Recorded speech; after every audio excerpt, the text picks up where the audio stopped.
So before you watch this video, I also recommend that you watch my previous video on practicing Tadasana for the hips. And in a similar way, we're going to work through Adho Mukha Svanasana and Uttanasana today. So I've got a block. I'm going to bring it up to my top inner thighs and I've got a belt. And if you know you have a problem here, so the way we're going to practice with the block and the belt is really good if you have hip issues. If one hip plays up for you, maybe one side of the sacral tends to be your problem area. This way of working with a block and a belt is so beneficial to bringing even action back into the legs, because when we have a weaker side, that plays down through that leg on that weaker side. So we tend to overwork the stronger side. So this is about coming back a little more to balance when we're practicing yoga, how to work the legs evenly. So we also bring strength back into that weaker side. It's really important when you bring the belt on. So my problem hip is the right one. Have the slack of the belt going away from the problem side. Then it kind of holds a little more firmly that leg, that hip in. I like to have the buckle on the middle, which also brings a little more stability with the action of the belt around both legs. And you can see that I'm wrapping it around as many times as I can. I've got one of these stretchy belts. Any yoga belt is fine. And the width of your feet is dependent on the contact of the inner leg to the block. So, I could step wider apart, but then I lose that contact with that bottom inner thigh region. So the feet are as wide apart as they need to be so that the whole inner leg connects to the block. And we're going to bring all of the actions that I talked about in my Tadasana for the hips video into Adho Mukha Svanasana. So this dog pose that we're going to do today is very much about the leg work. Obviously there's a lot of arm work in dog pose. That'll be a different video. So yeah, you want to make sure you can really strap that belt in. You can see I like to work with blocks under my hands. In this perimenopausal phase, which is where I'm at in my life, I like to have a little bit of support under the hands when I do dog pose for the wrists. Also helps work up into tighter shoulders. And I've got my blocks. I've got 2 blocks long ways out from the wall. When I work with blocks under my hands, I also put them under the mat, so then you get the grip of the mat. These, if you've got these purple foam blocks like I do, they can tend to be a little bit slippery on the hands. So the blocks are against the wall. I've got them underneath my mat, and place the hands. The blocks are shoulder width apart. Classic dog pose hands, fingers facing forward. If you are a little tender in the wrists, you could turn the hands slightly out, and then step back, so little bunny steps back to find the full length of your Adho Mukha Svanasana. In dog pose, the weight bearing is on the hands and the feet. So press your hands, lift your arms, press down through your feet, particularly the balls of the feet. Descend your heels down, and just to start, lift your thighs up. Draw the corners of your hips back. We're holding the block firmly with the outer upper thigh. So the whole length of your outer upper thigh and outer hip region on both legs, press into the block and then move the block back with the inner thighs. The benefit of having the belt is you may notice when you move the block back with the inner thigh, you can really feel that outer thigh region hit into the belt. Against that, keep pressing the outer thigh away from the belt into the block and go on against that and turn the inner thighs back. These 2 actions undo each other. So it's when we work with opposing actions that it brings the resistance in and really helps you activate the flesh of the thigh. You're bringing in blood flow into the back upper thigh. So keep moving those inner thighs back. Feel the broadness of the back upper thigh to bring nourishment and blood flow into that back upper thigh region. So good if you suffer hamstring tightness or injuries, to keep bringing blood flow there. Now where the belt is at the front, press your thighs firm to the bone. Keep pressing from the corners of your hips back as you keep turning your inner thighs back. Go on descending the balls of the feet. From your big toe mound press, spread across to the little toe mound, so observe the broadness across the metatarsal bones. And then particularly as you press the big toe mound on both feet, stretch your inner heels back, stretch your outer heels back, and descend the heels to the mat. From your back body, descend down to your heels to get that earth element back down into your heels. Again, keep holding the outer upper thighs.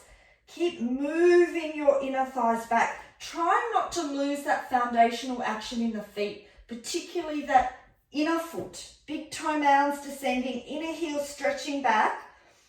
Keep that firmly in place as you move the block back with the inner upper thighs, as you hold the block firm with your outer upper thighs. Just take a few breaths here. Just come back to your hands for a moment. Press the index finger thumb mound. From your index finger, spread to the little finger, and from that little finger side, draw back into that outer wrist, that base of the palm at the outer wrist, and lift up through your arms. Press your shoulder blades into the back. Keep firming your front thighs to the bone. Go on turning those inner thighs. And as those inner thighs turn in, from that top inner thigh, turn back to get the block back. Keep holding the outer upper thighs. And as you descend, again, big toe mound, stretch those inner heels. Lift now the block up with your inner thigh. Get that pelvic floor action. Inner thighs lift, pelvic floor lifts against your back buttock and your tailbone descending down.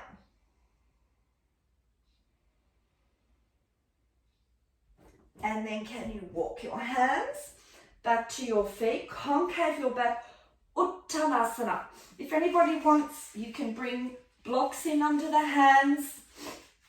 You know, make sure you secure that edge of the belt because they can tend to come apart. And when you come into this concave Uttanasana, just watching that the weight isn't all on the heels, which throws the buttock back. Keep the buttock on the heels.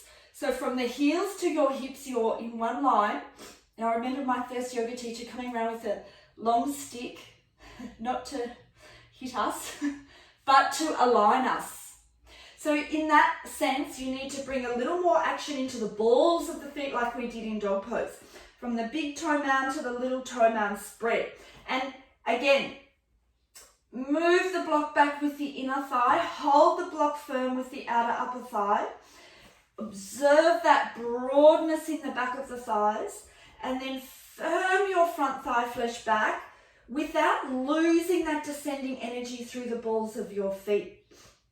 Lengthen your sternum, press your fingertips into the mat and move the shoulders, the shoulder blades away from the ears. We're deliberately going to stay concave Uttanasana. You can use this as a sort of a resting point before we go back into dog pose again. And then again, walk your hands forward, place your hands on the block, make sure, and I'll just show you for a moment with the blocks on top, just so you can see. My whole hand is on the block. Watch that the base of the palm isn't off. The base of the palm is on the block. The whole hand is in contact with the surface of the block. So just as much as we're broadening and opening the feet, broaden and open and press into the mounds of the fingers. Index finger mound presses, spread to the little finger mound, and then from that little finger side, you're drawing back into that outer wrist. So as you draw from the little finger mound to that base of the outer wrist, that palm, move up into the outer shoulders. So little finger to the outer wrist, move up into the outer shoulders.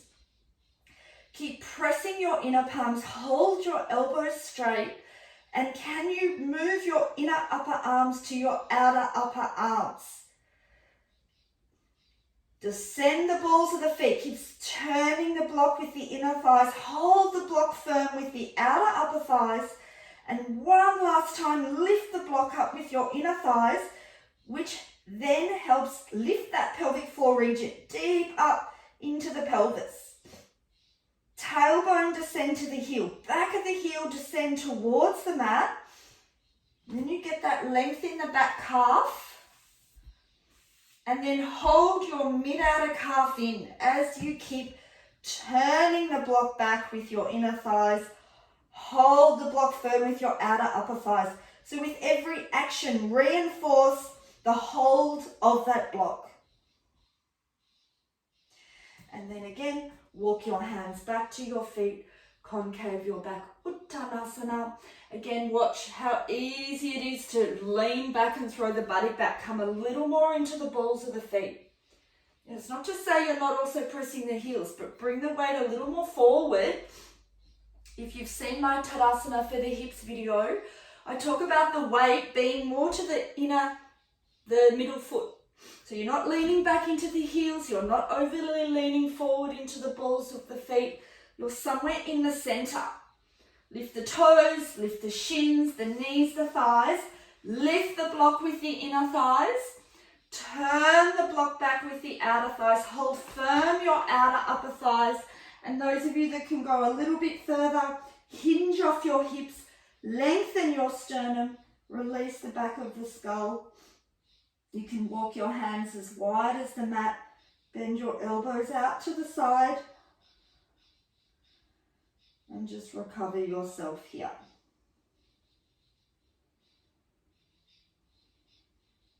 Few breaths. Watching the knees, keep the knees straight, but with the action of the upper leg. Inner thighs lifting, inner thighs turning back. Move that block back and keep that firmness of the outer thigh. Front thighs pressing back, outer upper thigh, outer hips press in to just let your front spine descend. And then you can walk your hands in a little more, concave your back. And if you need to, you can slightly bend your knees, come up to standing, and just ground yourself back in Tadasana.